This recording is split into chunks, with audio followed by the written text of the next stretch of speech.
Jemi rikthy kështu me bisedën e parë në studio, edhe si që përmenda edhe në fillim, këtë pjesë do të flasim për muzikën. E kemi një zë viral të momentit në rrjetet sociale, bashkë me mua është Besarta Balaj. Besarta, mirë se erdhe, kënaqësi që jemi bashkë. Përshëndetje për ju edhe për gjithë shikuesit e televizionit të TV1. Faleminderit shumë për ftesën, është shumë kënaqësi. Me shumë kënaqësi. E përmenda që realisht Besarta një zë viral i momentit, nëse shohim kudo në rrjetet sociale, këngë që po i këndon, coverat që po i bën, janë ka pëlqejnë tepër shumë, edhe diçush kom pa që ke pas një përkraje kështu prej publikut në përgjithësi.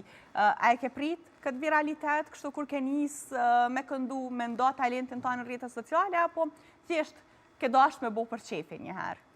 Realisht, kur poston diçka, normalisht çdo herë pret që ki me shku ka viral. Ja, mirë po kjo puna virale është sfundmi, po që kur kam fillu me postu, ka qenë ndoshta para 7 viteve, s'po them kështu saktësisht, po prafërsisht. Mirë po, coverat e mi që i kam do me rrethin shoqëror, nuk është që kam pas ndonjë audiencë shumë të madhe. Para 2 viteve në fakt, është videoja e parë që kam postu e cila ka shku viral, edhe që aty unë kam fillu me postu më shumë, edhe t'jem më aktive, do më thonë, kam fillu me shfrytzu audiencën që ka fillu me artojnë. Po, do më thonë kështu, viraliteti ka njës para 2 viteve, po që tash ndoshta jenë në atë kulmin, të theme, kështu, a?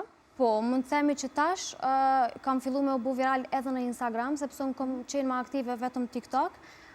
Mirë po tash, po e shfrytëzoj edhe audiencën në Instagramit, kështu që do më keni aktive edhe atë. Po, cila është kënga e parë që ndoshta eci kështu më mirë dhe që boni që Besarta me u njoftë në publik?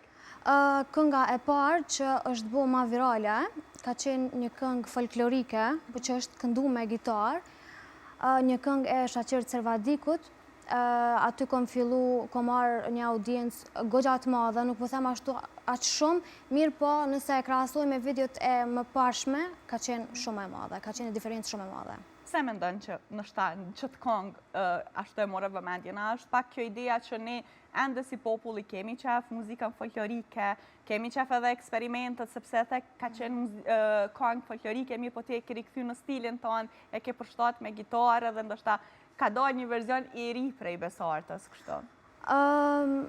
Ndoshta edhe për faktin që ka qenë një temë për grupetin edhe njerëzit preken shumë, sidomos të pas parasysh njerëzit që jetojnë jashtë vendit dhe malli që kam për atë dheun i bën me u afru më shumë me muzikën që ka të bëj me atë dheun e vendin. Po, pra është qelë si pas ka qenë kështu të grupetit, tek tematika e këngës. Të njohim pak Besartën, ma thellësisht. Kush është Besarta? Qysh nisi ndoshta të merret me muzikë? Ke pas gjithmonë pasion, je merr gjithmonë me muzikë, apo ndoshta gjatë rritjes tonë, gjatë kohës kur e ke zbulu dhe talentin ke nis me u marrë kështu ma seriozisht, themi?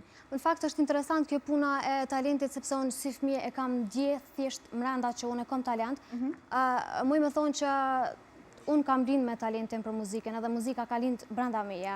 Kështu që ndoshta muj me qujtë si dëshirë e pa njohur për mu, sepse unë çdo herë kam këndu, po nuk është që e kam shpejt e tjerë që unë e kam si dëshirë ose kam e pas si profesion, sepse realisht si fëmijë edhe ndrojnë ëndrat edhe kom pas ndoshta ëndra tjera, dhe nuk ka qenë diçka të bëj me muzikën, por që muzika ka qenë ndoshta gjuha më e mirë me cilën unë jam shpreh, qoftë kur kam qenë e idhrume, qoftë kur kam qenë e gëzuar, çdo herë më ke gjetë duke këndu.